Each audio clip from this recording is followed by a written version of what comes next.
और पितरों का श्राद्ध, ये 2 क्रियाएं वर्जित हैं, क्योंकि पितृदेवता और कुल देवता ये आपके निजी मकान में ही प्रवेश कर सकते हैं, किराए के मकान में या सरकारी आवास में प्रवेश नहीं करते।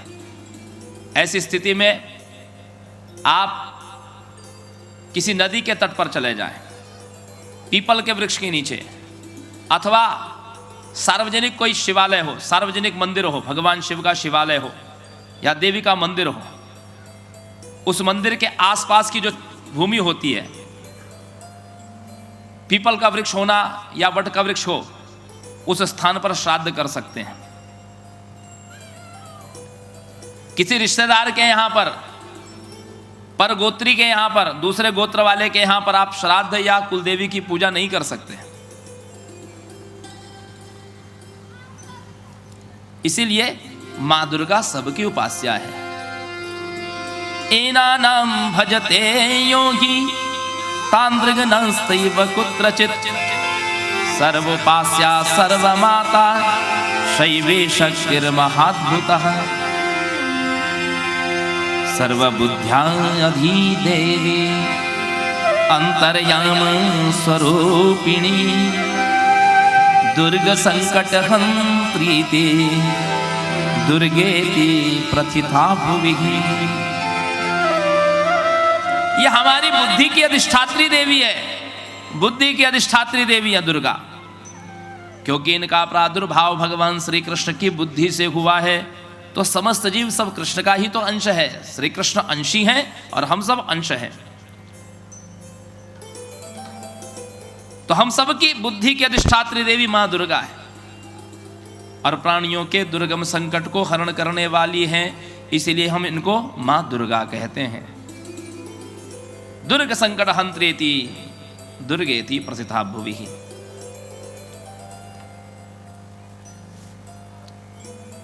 श्री राधा दूसरी मूल प्रकृति है। ये श्री कृष्ण की प्राणों की अधिष्ठात्री देवी हैं, श्री कृष्ण की आत्मा है। इसीलिए हम श्री राधिका जी को आत्मेश्वरी कहते हैं।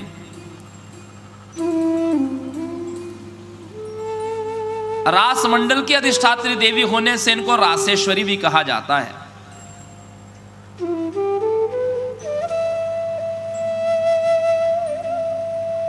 ब्रह्मा जी ने इनका दर्शन पाने के लिए 60,000 वर्ष की तपस्या की। कितना? 60,000 वर्ष की तपस्या की ब्रह्मा जी ने। और 60,000 वर्ष की तपस्या के बाद में भी ब्रह्मा जी को केवल बाएं चरण के अंगूठे के नाखून का दर्शन हुआ। बाएं चरण के अंगूठे के नाखून का दर्शन हुआ ब्रह्मा जी को, पूरे चरण का अथवा पूरे विग्रह का दर्शन नहीं हुआ। राधा क्या है? राधनोति सकलान कामन तस्मात् राधा प्रकीर्तिता। जो अपने साधक उपासक भक्त की समस्त कामनाओं को पूर्ण कर देती है। जैसे बुद्धि के लिए आपने दुर्गा की उपासना की, शक्ति के लिए, विद्या के लिए आपने मां सरस्वती की उपासना की, धन आदि के लिए आपने लक्ष्मी जी की उपासना की। लेकिन श्री राधिका जी के उपासक को सब कुछ प्राप्त हो जाता है। बुद्धि, बल, विद्या सब कुछ प्राप्त होता है और अंत में मुक्ति भी देने वाली है श्री राधिका।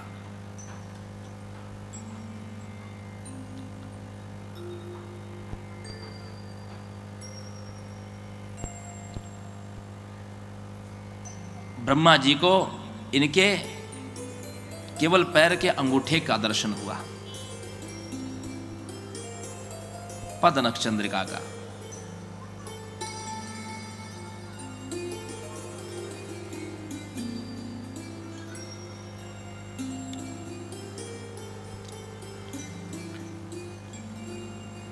मां सरस्वती का आपने कल वर्णन श्रवण किया।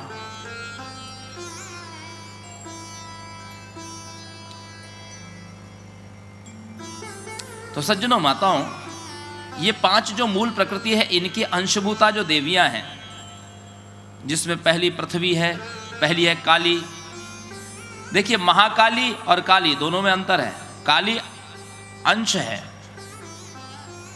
मूल प्रकृति का अंश है, और महाकाली कौन है? स्वयं भुवनेश्वरी है। इसमें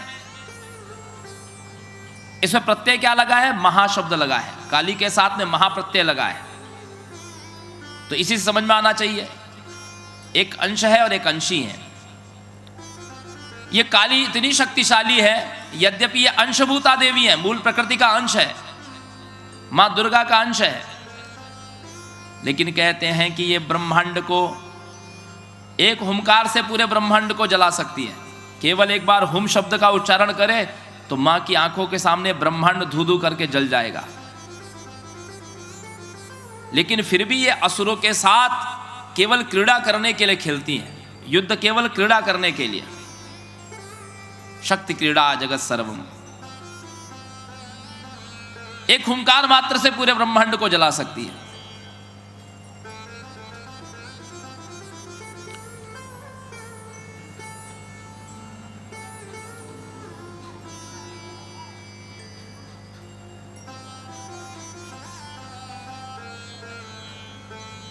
इन्हीं काली को हम लोग भद्रकाली भी कहते हैं। भगवान शिव के गणों में रहती हैं ये भद्रकाली।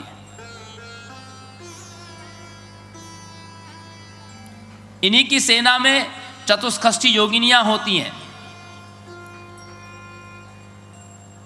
जो 64 योगिनियां होती हैं, इन्हीं भद्रकाली की सेना में होती हैं।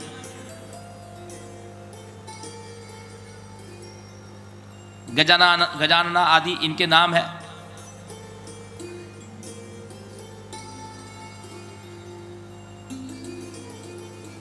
यही अष्टभैरवी की भी अधिष्ठात्री देवी हैं।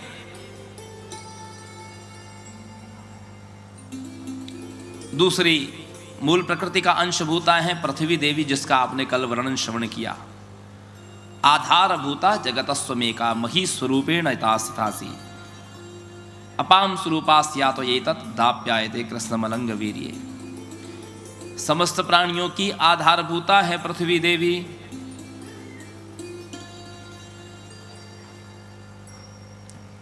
लेकिन पृथ्वी एक फूल का भार नहीं उठा पाती है। एक पुष्प को पृथ्वी पर रख दीजिए, पृथ्वी के लिए भार हो जाता है। एक जनेऊ जिसको हम लोग कंधे पर धारण करते हैं, पृथ्वी पर रख दीजिए, पृथ्वी के लिए भार हो जाता है। एक जलता हुआ दीपक पृथ्वी पर रख दीजिए, पृथ्वी के लिए भार हो जाता है। पृथ्वी को वजन देने वाला, मनुष्य के पाप पृथ्वी के लिए भार है। माताओं सज्जनों, जीव जो पाप करता है पृथ्वी पर खड़े होकर के जो झूठ बोलता है, झूठी प्रतिज्ञा करता है, पृथ्वी पर जो मैथुन करता है, पृथ्वी पर आप शयन करिए, पृथ्वी के लिए भार नहीं है।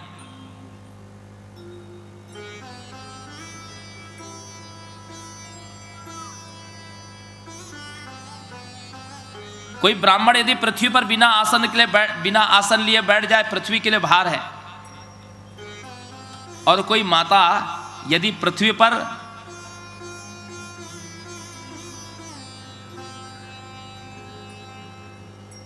पर दंडवत लेट जाए, पृथ्वी के लिए भार है। इसीलिए तो स्त्रियों को, माताओं को किसी को भी दंडवत प्रणाम नहीं करना चाहिए।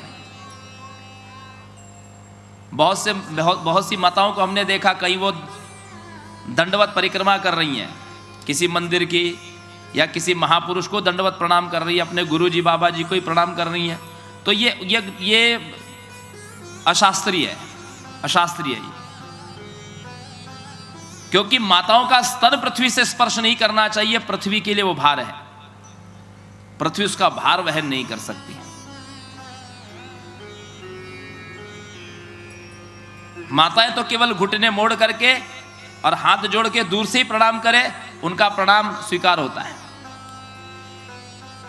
न तो देवताओं की मूर्ति को स्पर्श करना चाहिए माताओं को, और न ही किसी पुरुष को, चाहे वो आपके गुरुजी हो, चाहे कोई संत हो या सन्यासी हो या कथाव्यास हो या आपके पंडित जी हो, आपके पुरोहित हो, किसी को भी स्पर्श करके आपको प्रणाम नहीं करना चाहिए।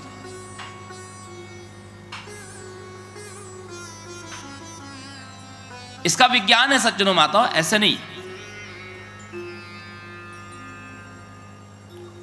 पुरुषों के गुणधर्म अलग होते हैं, स्त्रियों के गुणधर्म अलग होते हैं। दो अलग अलग गुणधर्म वाले व्यक्ति जब एक दूसरे को स्पर्श करते हैं, उनका आभा मंडल आपस में टकराता है तो विक्षेप होता है। यह विज्ञान है। यहां शुद्धि अशुद्धि की बात नहीं है, यहां जात पात और धर्म की बात ही नहीं है, केवल गुणधर्म की बात है। विक्षेप होता है। अलग गुणधर्म वाला व्यक्ति दूसरे गुणधर्म वाले व्यक्ति को, चीनी में नमक मिला दीजिए,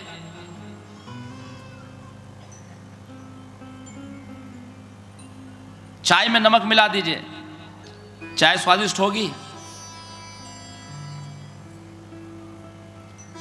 दाल में चीनी मिला दीजिए, तरकारी में चीनी मिला दीजिए, स्वादिष्ट होगी? अलग अलग गुणधर्म वाले व्यक्तियों को एक दूसरे को स्पर्श नहीं करना चाहिए। और माताएं तो किसी को भी ना पूजे, वो स्वयं पूजनीय है। अभी हमने कहा ना कि किसी भी अनुष्ठान में कुमारिकां पूजनम कृत्वा पूजयेच भोजयेच यः सुवासिनींश्च विप्रांश्च तस्य सिद्धिर्न संशय। इन तीनों को, सौभाग्यवती स्त्री को, कुमारिका को और ब्राह्मण को पूजन करके, इनका पूजन करके इनको भोजन कराना चाहिए, इनको भेंट देना चाहिए, उसके यज्ञ सफल हो जाते हैं।